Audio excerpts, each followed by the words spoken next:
The quantum sensors aboard the Proxima research station hummed quietly as Dr. Elena Santos reviewed the latest data from the colony's shield harmonics. 50 years of human presence on Proxima b had transformed the once barren world into humanity's first thriving extrasolar settlement. Through the observatory's crystalline viewport, she watched as the colony's biodomes glittered under the crimson light of their adopted star. Dr. Santos, her AI assistant, chimed. The anniversary celebration preparations are complete. Governor Chen requests your presence at the opening ceremony. Elena smiled, remembering the day she'd first arrived as a fresh-faced quantum physicist. Now, at 45, she led the colony's most ambitious project, Project Prometheus, humanity's attempt to unlock the secrets of faster-than-light travel. The irony wasn't lost on her that they would achieve this milestone on the colony's golden anniversary. The celebration never began. The first sign came as a subtle distortion in the quantum field readings. Elena noticed it only because she spent the last decade studying every fluctuation in local spacetime. The massive object that emerged from hyperspace didn't belong to any known human design. Its surface rippled like liquid metal, a vessel easily 20 kilometers long that seemed to absorb the light from Proxima Centauri rather than reflect it. In the following moments, 12 more ships materialized, arranging themselves in a perfect geometric pattern around the colony. This is Proxima Control broadcasting on all frequencies. Governor Chen's voice echoed through the station. Unknown vessels, you have entered restricted human space. Please identify yourselves and state your intentions. The response came in perfect English, though the voice carried harmonics that made Elena's teeth ache. We are the Verax Imperium. Your presence has been noted in our registry of primitive species. Your attempt at colonization, while admirable for your level of development, encroaches upon space designated for future Verax expansion. Elena's hands flew across her console, activating Project Prometheus' sensor suite. The readings made her blood run cold. The energy signatures from the Verax ships dwarfed anything humanity had achieved, suggesting technology centuries beyond Earth's capabilities. Governor Chen's voice remained steady. We respectfully disagree with your assessment. This colony was established under international space law and the Outer Space Treaty of 1967. We claim legitimate sovereignty. Your human laws are irrelevant. The Verax voice interrupted. However, we are not unnecessarily cruel. You have 6 of your Earth hours to evacuate. Any remaining presence after this deadline will be considered hostile. Elena watched as Governor Chen activated the Quantum Entanglement Communicator, humanity's most closely guarded technological achievement. The device could transmit instant messages across any distance, though its existence remained hidden from the galactic community. Earth Command, Chen spoke quietly. We have a first contact situation. Requesting immediate. The research vessel, Copernicus, temporarily docked at the colony for the anniversary celebration. Chose that moment to power up its engines. Elena recognized the ship's young captain, David Chen, the governor's son. The vessel's comm system crackled to life. This is Captain Chen of the Copernicus. We have children aboard from the colony's school program. Please allow us to begin evacuation procedures. The Verax response came in the form of a single energy pulse. The beam, precise and devastating, reduced the Copernicus to its constituent atoms. 300 souls, including 70 children, vanished in an instant of violet light. Silence fell across all channels. The demonstration concludes our discussion, the Verax announced. 5 hours and 42 minutes remain. We suggest you use them wisely. Elena's quantum sensors recorded everything. The exact frequency of the weapon, the energy patterns of their shields, the subtle fluctuations in their seemingly perfect hull. Most importantly, they captured the underlying arrogance in the Verax's actions. They hadn't even bothered to scan the Copernicus before destroying it, assuming anything humans built would be primitive and irrelevant. Governor Chen's next transmission went directly to Earth Command through the quantum channel, his voice carrying a cold fury that Elena had never heard before. This is Governor Chen of Proxima Colony. The Verax Imperium has just destroyed the Copernicus with all hands aboard. My son was captain." He paused, composing himself, requesting immediate implementation of Protocol Zero. Alina's security clearance barely hinted at Protocol Zero's existence, but she knew it represented humanity's ultimate contingency plan. While the public saw Earth as a relatively young spacefaring civilization, focused on peaceful exploration and scientific advancement, a select few knew the truth. Her quantum sensors detected new signals, subtle, almost invisible fluctuations in spacetime. To the Verax's advanced scanners, they would appear as mere background radiation. But Alina recognized them. Activation codes for humanity's hidden fleet, ships that officially didn't exist, incorporating technology that humanity supposedly hadn't discovered yet. The next 5 hours became a carefully choreographed dance. The colony initiated emergency evacuation procedures, launching escape pods and shuttles filled with civilians.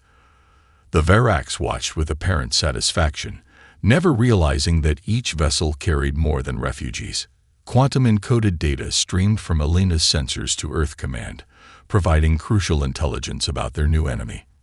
As the evacuation deadline approached, Alina received new orders through her secure channel. She wasn't to board an escape vessel. Instead, she would remain behind with a select team, hidden in the colony's hardened bunkers. Their presence, and the sophisticated sensors they operated, would become the foundation of humanity's response. The Verax never wondered why the humans accepted their ultimatum so quietly. They never questioned why a species capable of establishing an extrasolar colony offered no military resistance. Their certainty in their own superiority blinded them to the obvious question: why would humanity put its most advanced research station so far from Earth without means to defend it? As Alina sealed herself in the hidden bunker, watching the Verax ships prepare to destroy the surface installations, she thought of the Copernicus and its lost souls. The Verax had made a fatal mistake. They had assumed humanity's apparent passivity indicated weakness, never considering it might mask something far more dangerous: patience. The wheels of retribution had already begun to turn, set in motion by a single act of casual cruelty. The Verax would learn, too late, that humanity had spent centuries preparing for this moment. They would discover that Earth's seemingly primitive technology masked carefully planned deception, and that human ingenuity, fueled by righteous vengeance, was about to change the galaxy forever. Admiral Sarah Chen sat motionless in her command chair aboard the TSS Nightingale, hidden in the dark matter cloud 20 light-years from Earth. The quantum display before her showed the final moments of Proxima Colony's surface installations crumbling under Verax weapons fire. Her brother's last transmission played on repeat in her mind, but her face betrayed nothing of the grief that threatened to overwhelm her. "Status report," she commanded, her voice steady. Commander Raj Patel, her tactical officer, responded immediately. "Shadow Fleet reports ready, Admiral. All 98 vessels maintaining quantum stealth protocols. The Verax remain unaware of our presence." The Nightingale represented humanity's true technological achievement, a vessel that officially didn't exist. While Earth presented itself to the galaxy as a fledgling spacefaring civilization with crude fusion drives and basic shield technology, the Shadow Fleet carried weapons and defenses developed through centuries of secret advancement. Dr. Santos' data package has been fully analyzed. Dr. Meyer Wright, the ship's chief scientist, reported. The Verax energy signatures are exactly what we predicted. Their technological advancement followed the expected pattern: powerful, but predictable. They haven't made a significant breakthrough in over 3 centuries. Sarah allowed herself a grim smile. Humanity had spent generations preparing for first contact, studying the ruins of ancient civilizations, and developing countermeasures for every conceivable technological path. The Verax, for all their apparent superiority, had fallen into the most common trap of advanced civilizations: stagnation. "Begin Phase 1, Sarah ordered. "Deploy the quantum seeds." Across the Shadow Fleet, specialized launchers activated, Each ship released thousands of microscopic devices, quantum-encoded nanobots designed to infiltrate and map every aspect of Varak's technology. The tiny machines would ride the Empire's own communication networks, hiding in plain sight as routine data packets. "Admiral," Raj interrupted, "the Varak's fleet is departing Proxima B. They're broadcasting their victory across all known frequencies." The message played through the bridge speakers. "Let it be known that the Varak's Imperium has cleansed unauthorized colonization from Sector 7249. The primitive human species has been appropriately disciplined and will now understand its proper place in the galactic order." Sarah's fingers tightened on her armrest, the only outward sign of her anger. "Send the response through diplomatic channels." Earth's official transmission went out immediately. "The United Earth Government protests this unprovoked act of aggression and requests immediate diplomatic negotiations to prevent further conflict." The Varak's reply came swiftly. "Your request is noted. A representative will contact your government within one standard galactic cycle to discuss terms of your species' proper integration into the imperial hierarchy." Meanwhile, beneath the surface of diplomatic exchanges, humanity's true response unfolded. The quantum seeds spread through Varak space, carried by their own ships. Each seed contained a fragment of what would become their downfall. A quantum virus designed by Dr. Elena Santos herself, waiting for the signal to activate. In her hidden bunker on Proxima B, Elena watched through surviving sensors as the Varak's fleet departed. Her team had already begun the process of rebuilding. Not the visible colony, but the secret facilities deep underground. The surface destruction would maintain the illusion of humanity's weakness while masking their true activities. Phase 1 completion at 60%, Maya reported aboard the Nightingale. Quantum seed network establishing primary nodes throughout Varak space. Their security systems are registering them as routine background processes. Sarah opened a secured channel to Earth Command. Shadow Fleet reporting. Operation Nightfall proceeding as planned. Request permission to proceed with Phase 2. The response came from Fleet Admiral Davidson himself. "Permission granted, Admiral Chen. Remember, timing is crucial. We must allow the quantum seed network to fully mature before revealing our presence. The Varaks must never suspect until it's too late." Sarah turned to her crew, each member representing the finest minds and strongest hearts humanity had produced. The Varaks believe they've witnessed humanity's submission. They expect us to cower, to accept their dominance, to be grateful for whatever scraps of autonomy they deign to give us. She stood, facing the quantum display showing the spreading network of seeds throughout Varak space. They believe their technology makes them invincible. They never considered that their greatest strength could become their greatest vulnerability. Every system they've built, every network they've created, will become a weapon turned against them. In the weeks that followed, humanity played its role perfectly. Earth's diplomatic corps expressed fear and submission, begging for generous terms from their Varak's overlords. Trade ships followed regulated routes, careful to demonstrate appropriately primitive technology. Every action reinforced the Varak's belief in their absolute superiority. Deep in their sealed bunker, Elena's team worked tirelessly, analyzing the data flowing back through the quantum seed network. Each transmission revealed more about Varak's technology, their defensive systems, their communication protocols. The Empire's own overconfidence made them blind to the growing threat within their systems. "Admiral," Maya reported 1 month after the Proxima attack, "quantum seed network coverage has reached 98%. We're receiving detailed schematics of every major Varak's installation, every ship design, every weapon system." Sarah nodded, reviewing the latest intelligence. The Varak's had started constructing a new administrative center on Proxima B, intended to oversee humanity's integration into their empire. They'd never questioned why the humans had accepted their presence so readily, or why Earth's resistance amounted to nothing more than diplomatic protests. "Time to begin Phase 2, Sarah announced. "Contact all Shadow Fleet vessels. Prepare for synchronized emergence. Dr. Santos' team has provided the final targeting data. She opened a channel to her entire command.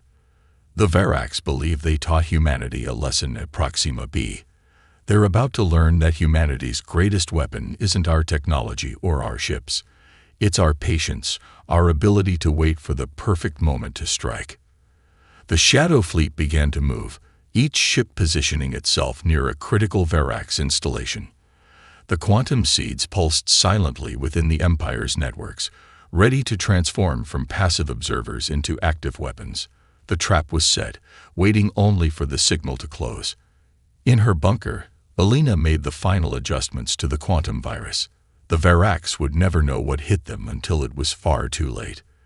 They had killed her friends, destroyed her home, and thought themselves invincible in their technological superiority. They were about to learn the cost of underestimating humanity's resolve. The Verax High Command spire on their capital world Zexthor pierced the violet clouds, its crystalline surface refracting the light of 3 suns. In his private chambers, High Commander Vextol reviewed reports of humanity's continued submission with growing satisfaction.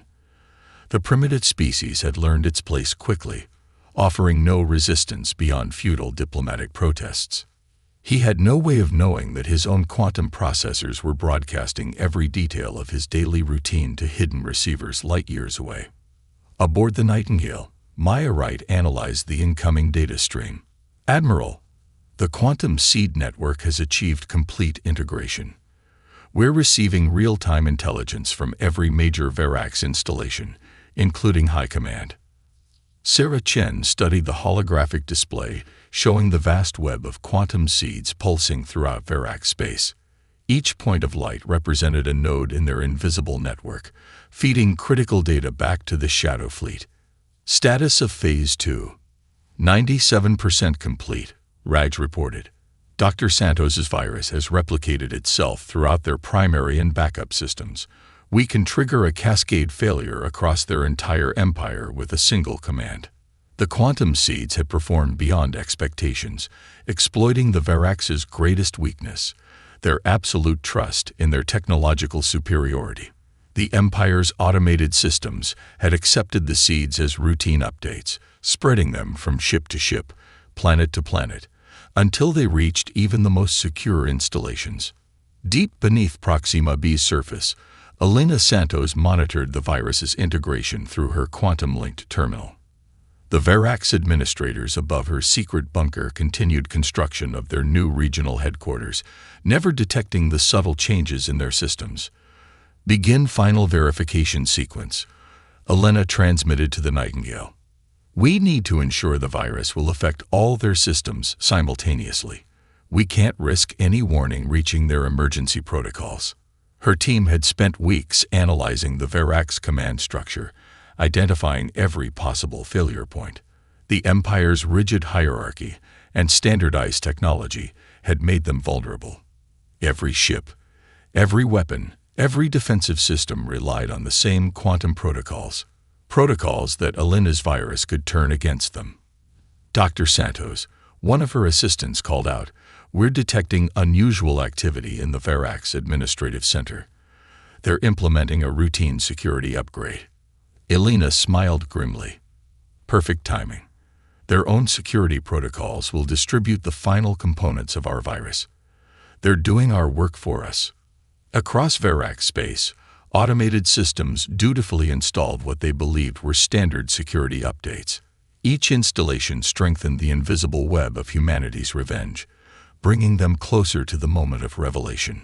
On the Nightingale's bridge, Sarah received a priority transmission from Earth Command.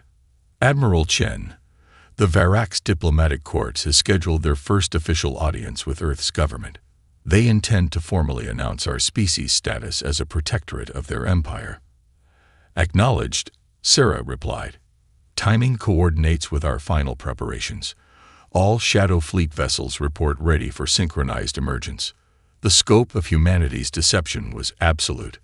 While the Verax congratulated themselves on subjugating another primitive species, they remained blind to the true extent of human advancement.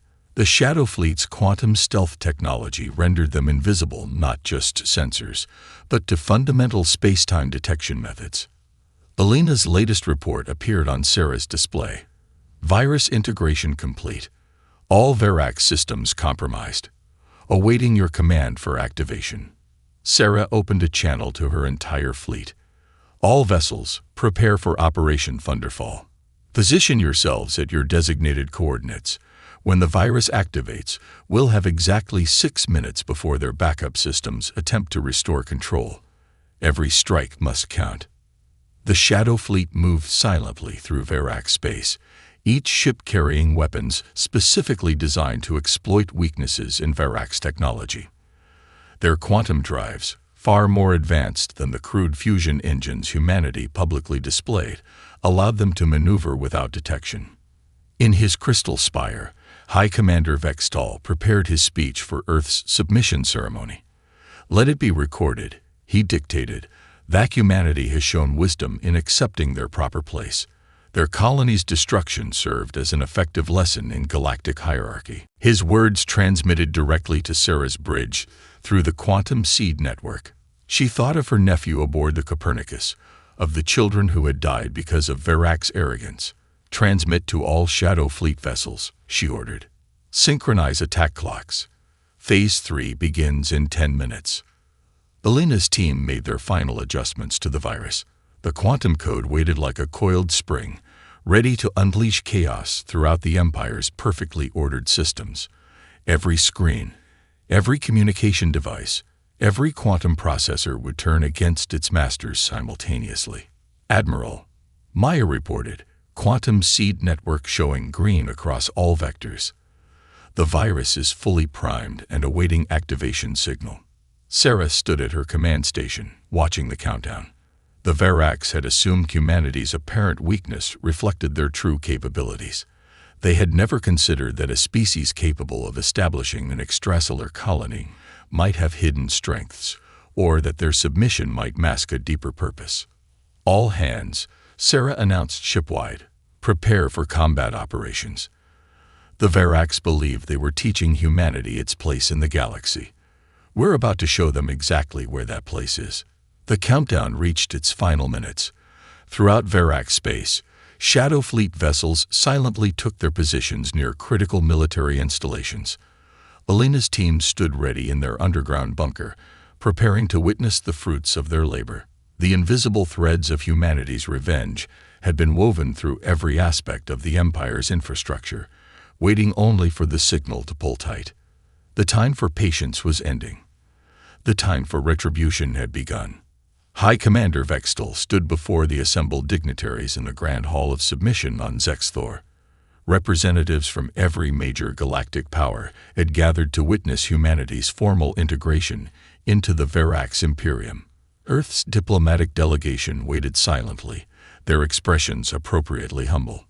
Let all assembled bear witness, Vextal began, his bioluminescent markings pulsing with pride, as humanity accepts its destined place within our enlightened empire.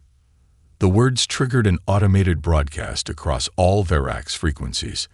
Every screen, every holographic display, every quantum communication device in their empire carried his voice. It was exactly what Sarah Chen had been waiting for. Execute Operation Thunderfall, she commanded. Alina Santos, deep in her bunker beneath Proxima B, pressed a single key. The quantum virus awakened.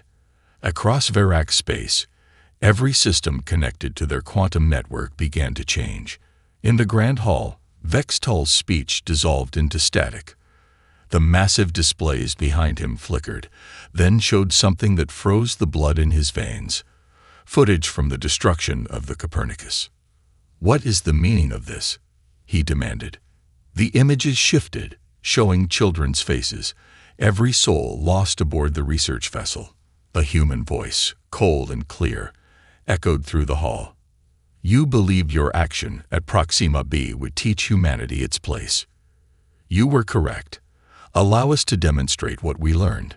Sarah's voice continued as the Shadow Fleet dropped their quantum stealth fields simultaneously.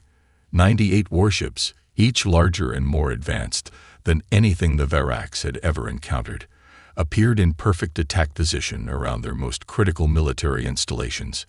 Impossible, Vextal roared. All defense systems, activate. Destroy these human vessels. But the Empire's weapons remained silent. Their quantum cores, compromised by Alina's virus, rejected all commands. Instead, defensive platforms turned their weapons inward, targeting Verax ships with devastating precision.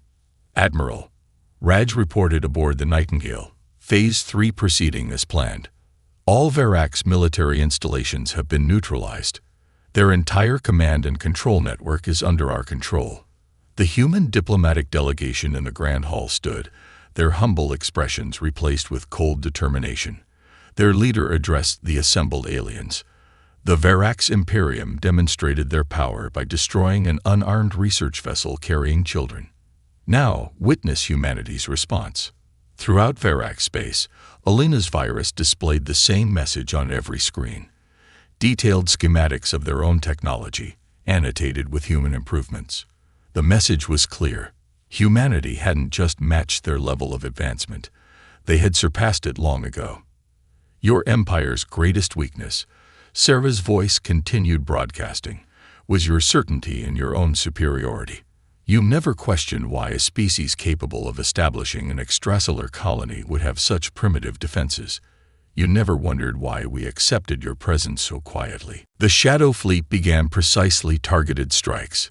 Each shot disabled rather than destroyed, demonstrating a level of control that terrified the watching aliens more than simple destruction would have. Humanity wasn't just defeating the Verax, they were dismantling them with surgical precision. In the chaos, Vextel tried to reach his personal escape vessel. The door to his private hangar opened to reveal a human figure, Alina Santos herself. Transported via technology, the Verax had thought impossible. Your ship won't respond, she informed him calmly. Nothing in your Empire will respond to you now. We've had years to study your technology, to improve upon it, to prepare for this moment. The quantum seeds we planted throughout your networks weren't just for surveillance. They were teaching tools, allowing us to understand every aspect of your civilization. Above the capital, the Nightingale emerged from quantum stealth directly over the High Command spire.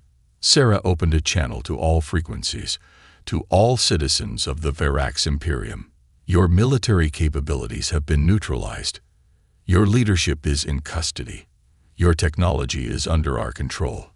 But unlike you, we do not destroy the defenseless. The Shadow Fleet's actions have been precisely calculated. Not a single civilian casualty, not one residential area damage. Every strike had targeted military and command installations with impossible precision, demonstrating not just superior technology, but superior ethics. You believed humanity needed to learn its place, Sarah continued. Here is your lesson. We are not what we appear to be. Our patience is not weakness. Our preparation is not primitive. Our mercy is not submission. In the Grand Hall, the assembled galactic representatives watched in stunned silence as humanity revealed its true face. The species they had dismissed as primitive newcomers had orchestrated the most comprehensive defeat of a major power in galactic history.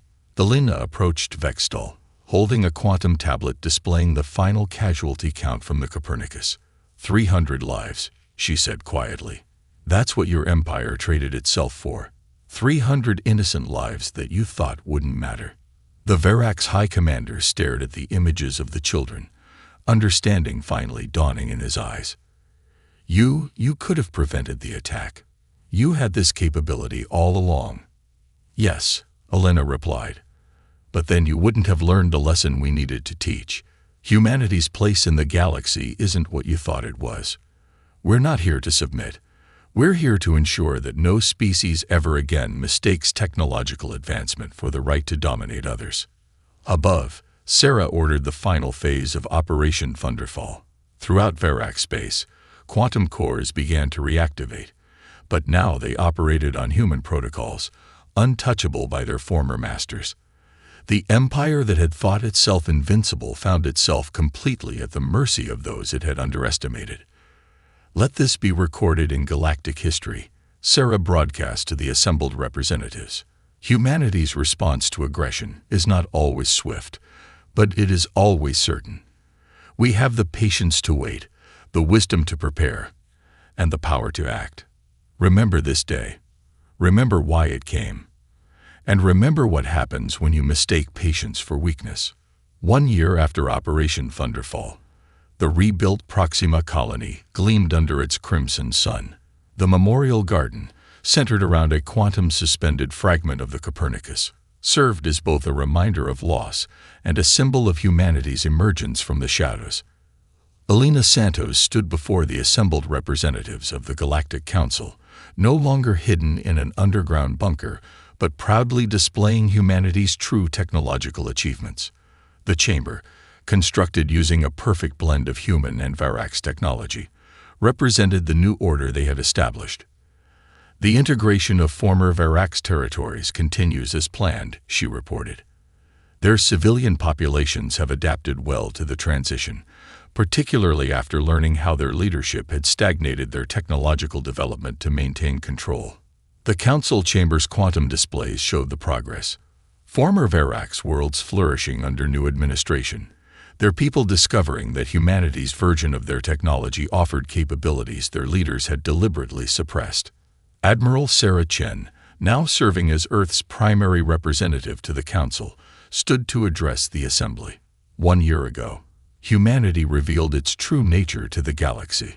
Today, we propose a new framework for interstellar relations, one based not on technological superiority, but on ethical advancement. The gathered representatives, including several former Varax administrators who had chosen to cooperate, listened intently. The humans had proven themselves not just militarily superior, but remarkably merciful in victory. Not a single civilian had died during Operation Thunderfall, and the subsequent reorganization had improved living conditions throughout former Varax space. We hidden our capabilities for centuries, Sarah continued, not out of fear, but out of hope that we would find peaceful partners in the galaxy. The Varax Empire's action forced our hand, but their defeat has offered us all an opportunity for something better. In orbit above Proxima b, the Nightingale's quantum sensors monitored the vast network of new defense installations, no longer hidden, but standing as a visible reminder of humanity's commitment to protecting all species under their care. The Shadow Fleet now operated openly, its vessels serving as peacekeepers rather than hidden weapons. Former High Commander Vextal, now serving as a cultural advisor to ease his people's transition, addressed the council. My people's greatest mistake was not in underestimating human technology.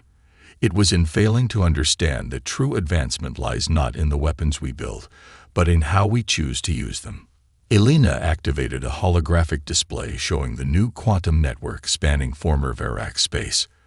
Unlike the Empire's rigid hierarchical system, this one operated on principles of transparency and shared advancement. We've dismantled the artificial barriers the Varax leadership placed on their own technology, she explained. Their people are now free to innovate, to discover, to advance at their own pace. The changes were evident everywhere. Former Varax military installations had been converted into research centers. The Empire's restrictive educational systems had been replaced with open institutions where all species could learn and contribute. The crystal spires of Zexthor no longer served as symbols of dominance, but as beacons of collaborative achievement.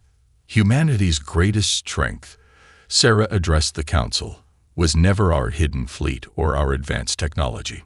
It was our understanding that true power lies in the choice to use capability wisely. We could have revealed ourselves at any time. We could have dominated through force. Instead, we waited, we watched, and we acted only when necessary. The quantum displays showed scenes from across the reformed territories. Children of various species playing in new parks, scientists of different races collaborating in shared laboratories, former enemies working together to build something better than conquest. The lesson we taught the Varax, Elena added, wasn't just about the folly of underestimating humanity. It was about the importance of ethical advancement matching technological progress. Their empire fell not because their technology was inferior, but because their philosophy was flawed. In the memorial garden below, descendants of the Copernicus's crew tended the living monuments. plants and trees from Earth growing alongside Verax flora, creating something new and beautiful from the ashes of tragedy. We propose, Sarah concluded, a new galactic charter, one that judges civilizations not by their weapons or their territory, but by their contributions to the greater good.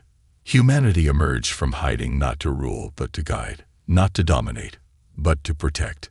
The council chamber's quantum field hummed as representatives from dozens of species signaled their approval.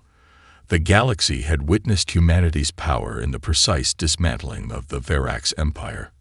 Now they witnessed something rare, the wisdom to use that power for transformation rather than destruction.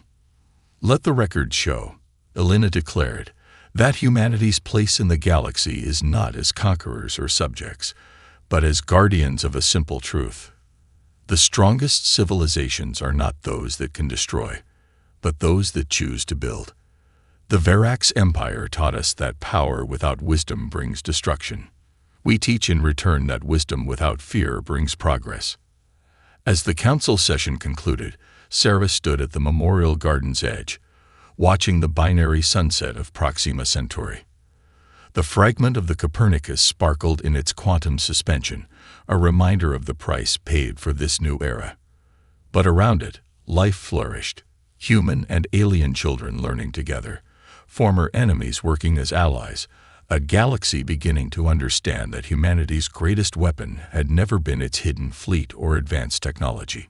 It had been patience, the wisdom to wait for the right moment, and the strength to choose mercy over vengeance when that moment came. The mysterious appearance. The galaxy had known only one master for over 300 years. The Hegemony Empire stretched across 47 star systems, its iron grip crushing any world that dared resist. From the crystal mines of Zarian Prime to the agricultural colonies of the Outer Rim, every planet bore the same mark of oppression. Purple banners hung from every government building, and the Empire's symbol was burned into the consciousness of billions of beings across countless species. Admiral Corax stood on the bridge of his flagship, the Dominion's Wrath, watching another world submit to imperial rule. Below them, the green planet of Kylara was surrendering its independence after a brief but pointless rebellion. Smoke rose from their capital cities, where resistance fighters had made their final stand. It was always the same story.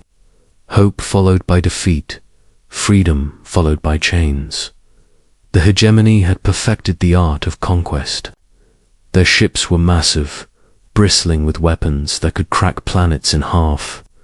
Their soldiers were trained from birth to show no mercy. Their technology was stolen from 1,000 different civilizations, each absorbed into the Empire's growing strength. But most importantly, they had time. The Empire had ruled for so long that most beings in the galaxy couldn't even remember what freedom looked like. Corax was about to order the occupation forces to begin landing when his communications officer spoke up. The young Xerilian's voice trembled with confusion. Something was happening on their scanners. Something impossible. A ship had appeared, not emerged from hyperspace with the usual energy signature and flash of light. Not decloaked using stealth technology they recognized. It had simply appeared, materializing in the space between Kayla and its largest moon as if it had always been there. The vessel was unlike anything in their databases. Where Hegemony ships were massive and angular, built to intimidate through sheer size, this craft was sleek and elegant. Its hull seemed to shift between silver and deep blue, like liquid metal frozen in motion. The bridge fell silent as every sensor was trained on the newcomer. It was roughly the size of a heavy cruiser, but its design was completely alien to them. No weapons ports were visible, no obvious engines or communication arrays. The ship simply hung in space, motionless and silent, as if observing.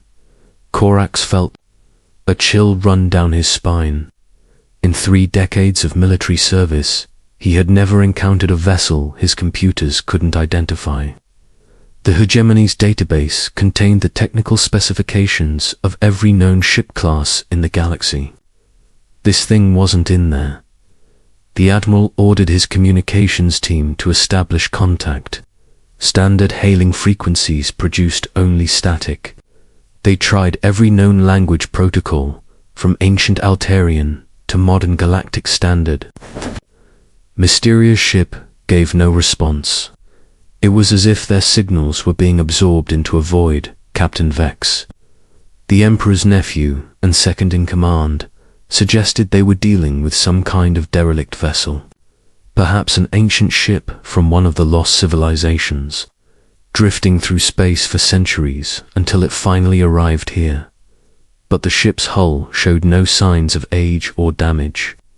If anything, it looked newly constructed, its surface perfect and unmarred. The sensor operator, a nervous Kandorian with 6 arms, reported something even more disturbing. Their most advanced scanners couldn't penetrate the ship's hull. They couldn't detect life signs, energy signatures, or even basic structural information. It was as if the vessel existed but refused to acknowledge their attempts to study it. For 10 minutes, the standoff continued.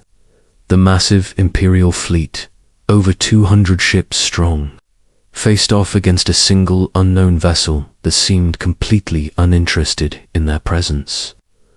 The crew of the Dominion's wrath grew increasingly nervous.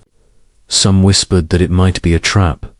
Others suggested it was some kind of new weapon designed to look harmless. Admiral Corax made the decision that would haunt him for the rest of his short life. He ordered his ships to surround the mysterious vessel and prepare to board it. If peaceful contact was impossible, they would take it by force and discover its secrets through examination. The Hegemony had built its empire on the principle that anything unknown was either a threat to be eliminated or a resource to be claimed. The Imperial ships began moving into position, their massive engines casting shadows across Kylara's surface. But before they could complete their formation, the impossible happened again. The ship vanished. Not jumped to hyperspace, not cloaked, not destroyed. It simply ceased to exist in that location. One moment it was there, the next it wasn't. The space where it had been floating showed no residual energy, no debris, no indication that anything had ever occupied that position. The bridge erupted in confused chatter. Sensor operators checked and rechecked their readings. Communications officers sent out broad-spectrum scans looking for any trace of the vanished vessel. Captain Vex demanded explanations that nobody could provide. Admiral Corax stood frozen, staring at the empty space where the ship had been. In all his years of service, he had never seen anything that defied the basic laws of physics so completely. Ships didn't just appear and disappear. There were rules, limitations, technologies that could be understood and countered. This was something else entirely. The reports began flooding in over the next few hours. Similar ships had been spotted across the Empire.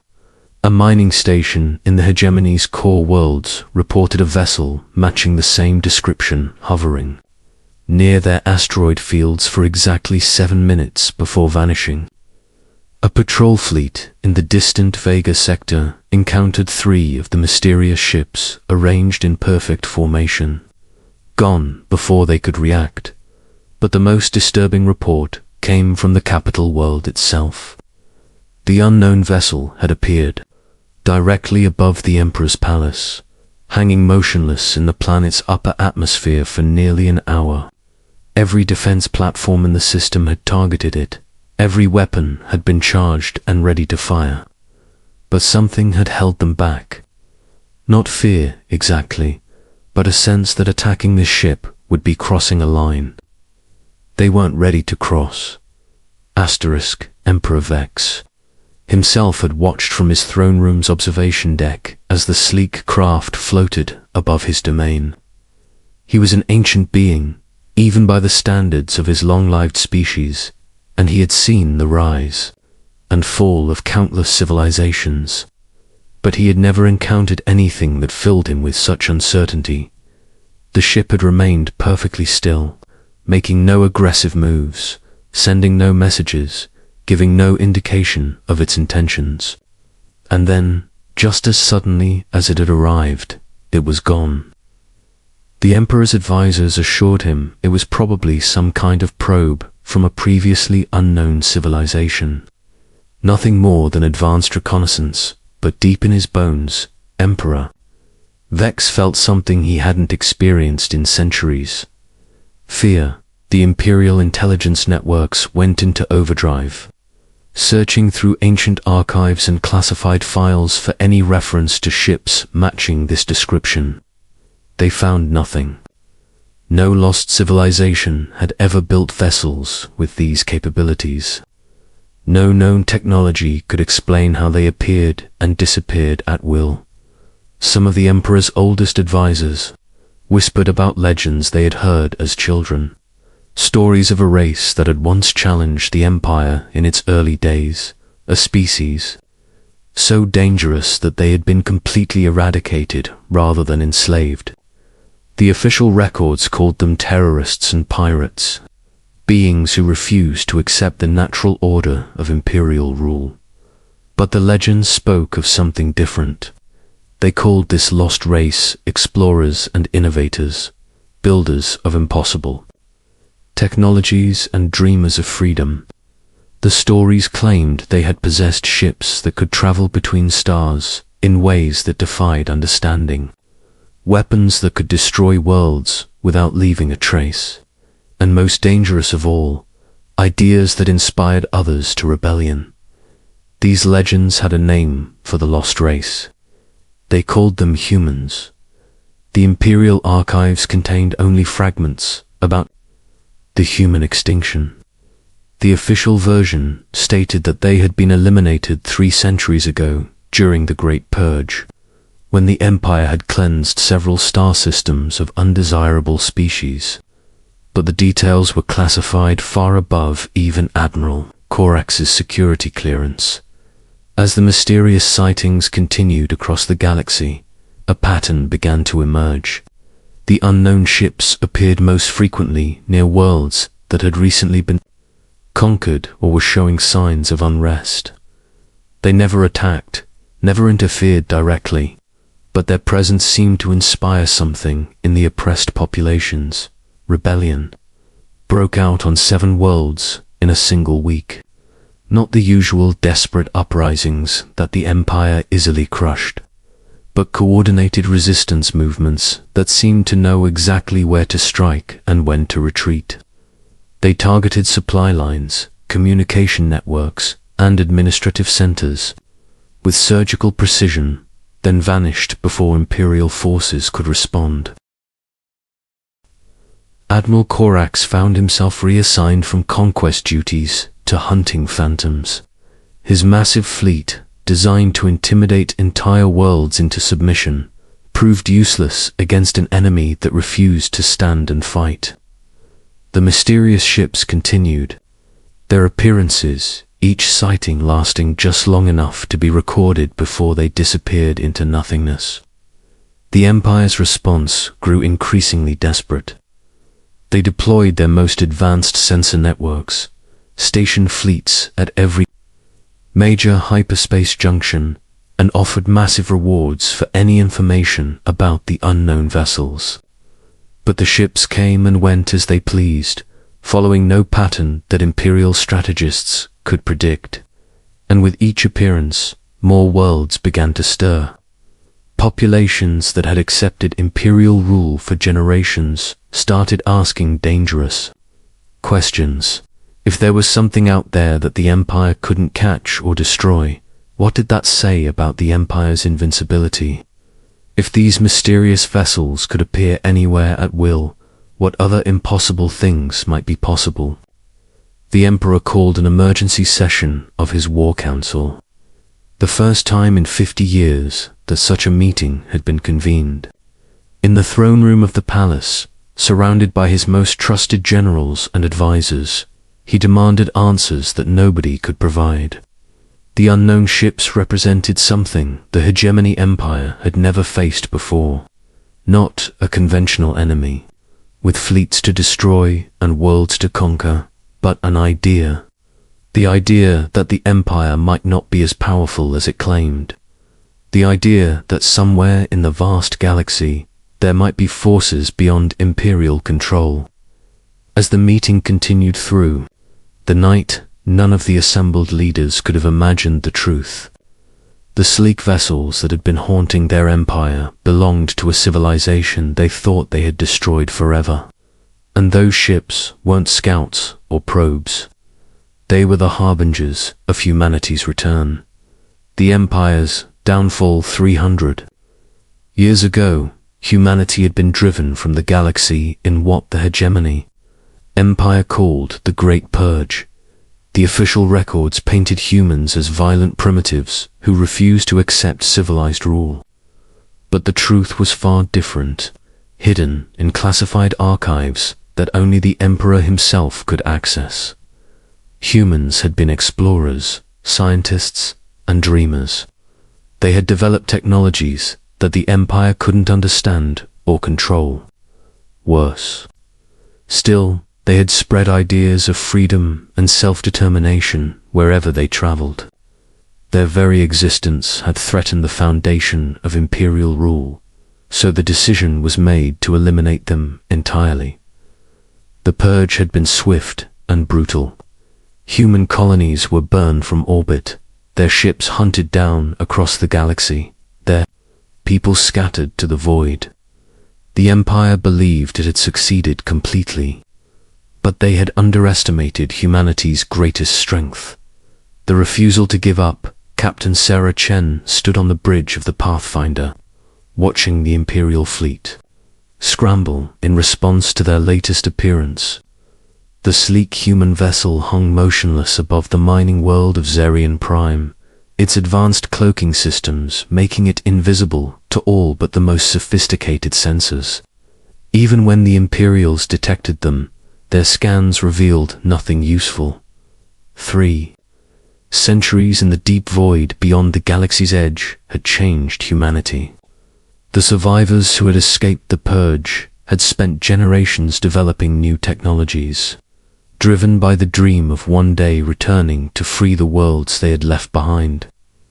They had become something the empire couldn't have imagined, a civilization forged by loss but strengthened by hope. Dr. Marcus Webb, the expedition's chief scientist, monitored the Imperial communications from his station. The enemy was panicking, and rightfully so. The technology gap between humanity and the Empire had grown beyond measurement. What the Imperials considered impossible was merely Tuesday for the returning humans.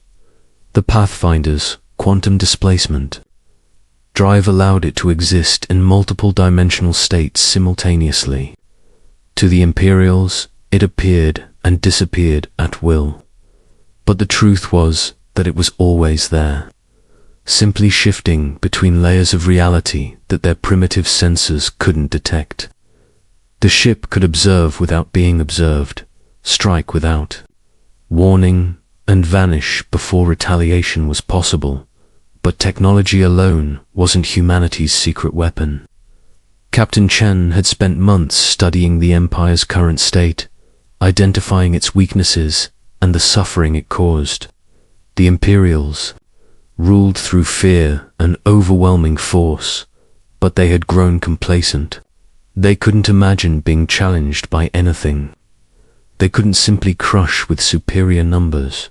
The first phase of humanity's return had been reconnaissance.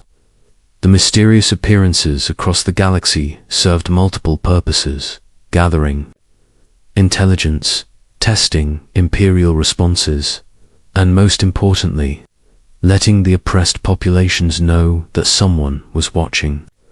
Someone who couldn't be stopped or controlled by the Empire's might. Zara, a refugee from the conquered world of Altair, had joined the human expedition after her rescue from an Imperial prison transport. Her knowledge of current galactic politics proved invaluable as the humans planned their liberation campaign. She had seen firsthand how the Empire operated, and she understood something the Imperials didn't. Their greatest weakness was their certainty of their own invincibility. The second phase began on the mining world of Karatos. The Pathfinder materialized directly above the main processing facility, but this time it didn't simply observe and vanish. Beams of coherent energy, invisible to Imperial sensors, swept across the planet's surface, not weapons, but liberation tools. Every slave collar, every control implant, every piece of technology the Empire used to control the population simply stopped working. The effect was immediate and profound. Millions of beings who had lived their entire lives under Imperial control suddenly found themselves free to think, to speak, to act according to their own will. The carefully maintained order of the mining operation collapsed within hours as workers realized they had choices beyond obedience. Admiral Korax received the reports with growing alarm. Entire worlds were erupting in coordinated rebellion. But these weren't the desperate uprisings his forces were trained to crush. The rebels seemed to know exactly which targets would cause maximum disruption with minimum casualties. They struck at the Empire's infrastructure while protecting civilian populations, something that required intelligence and planning far beyond what any conquered species should possess. The pattern repeated across dozens of worlds. The mysterious ship would appear, invisible energies would sweep across the surface, and within days the planet would be in full revolt. But these rebellions were different from anything in Imperial history. They were surgical, precise, and surprisingly merciful.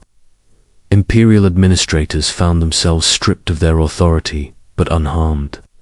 Given the choice to leave peacefully or face the justice of the people they had oppressed, Emperor Vex finally accessed the classified archives, searching for any information about the extinct human species.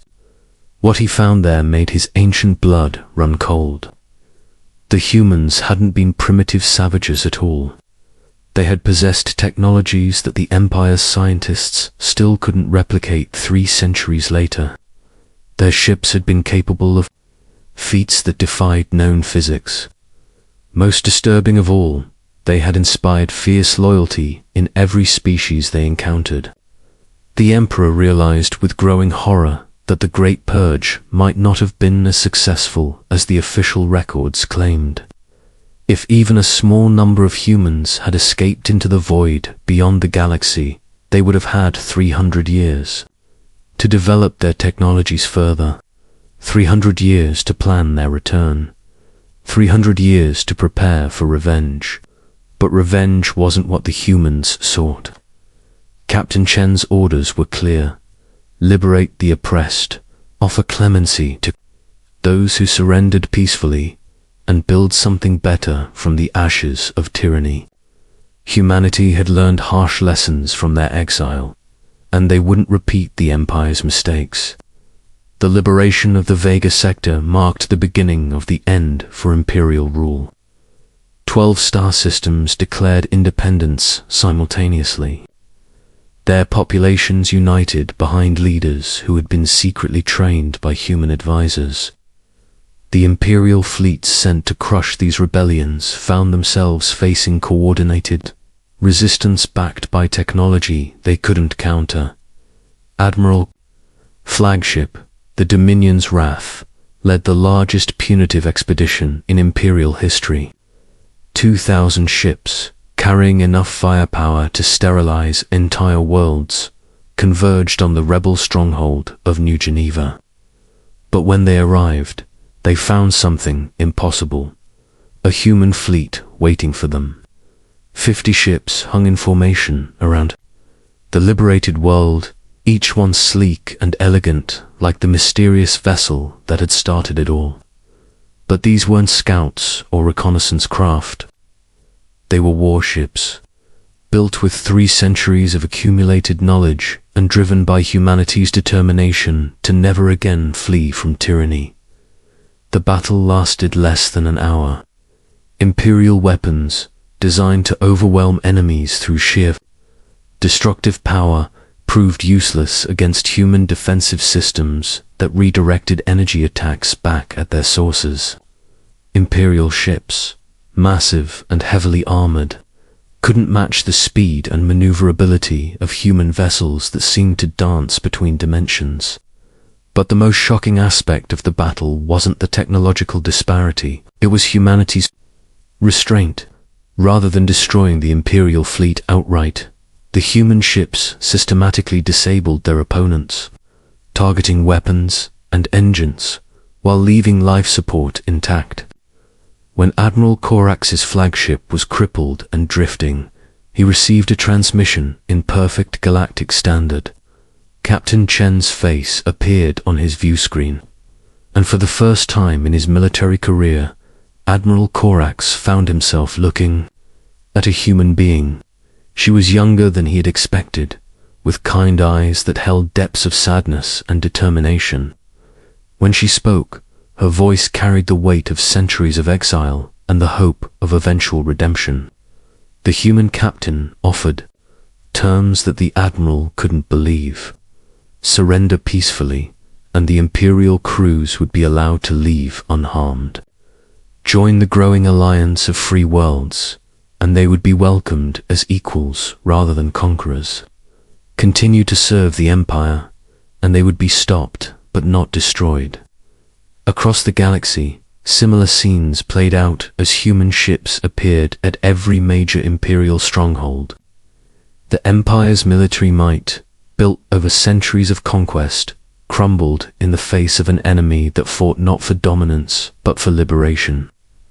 World after world chose freedom over oppression, often without a shot being fired.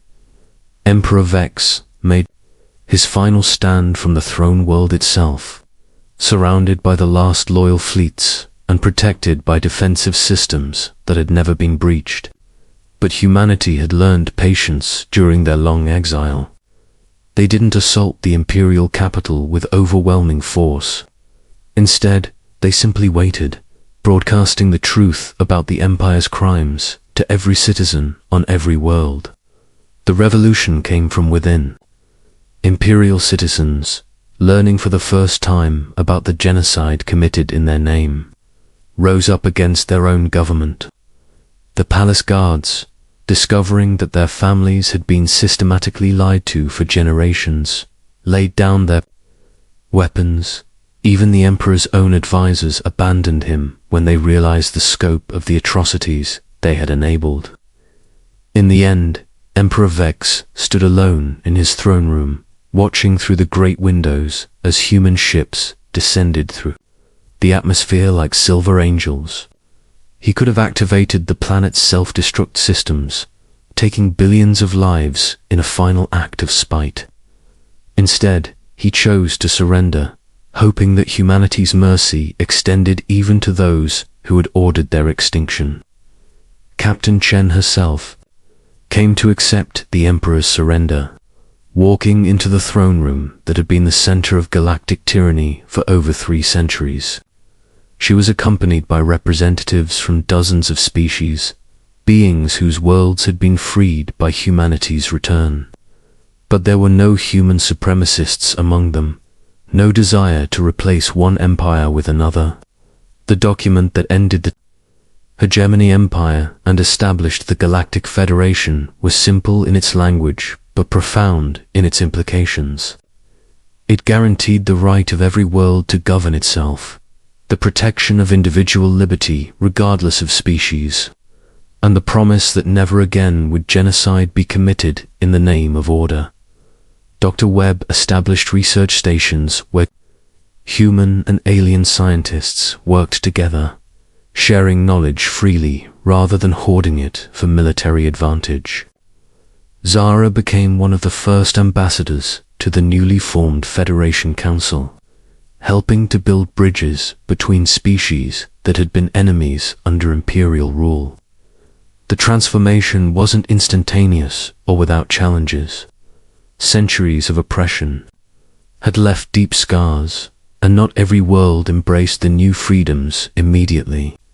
Some Imperial loyalists fled to the galaxy's edge, vowing to rebuild their fallen empire. Pirates and warlords tried to fill the power vacuum left by the Empire's collapse, but humanity had returned with more than advanced technology and military. Might they brought ideas that proved more powerful than any weapon, that beings of different species could work together as equals, that freedom was worth fighting for, and that even the mightiest tyranny could fall if people refused to accept it. The galaxy that emerged from the ashes of the Hegemony Empire was far from perfect, but it was something the Imperials had never allowed. It was free and watching over it all, ready to defend that freedom against any threat, were the humans who had refused to stay dead. Captain Chen stood on the observation deck of the Pathfinder, now serving as the Federation's flagship, watching ships from 100 different worlds work together to build something unprecedented, a truly free galaxy. Humanity had survived. Extinction endured centuries of exile and returned not as conquerors, but as liberators. The Empire was dead, but from its ashes had risen something beautiful, hope.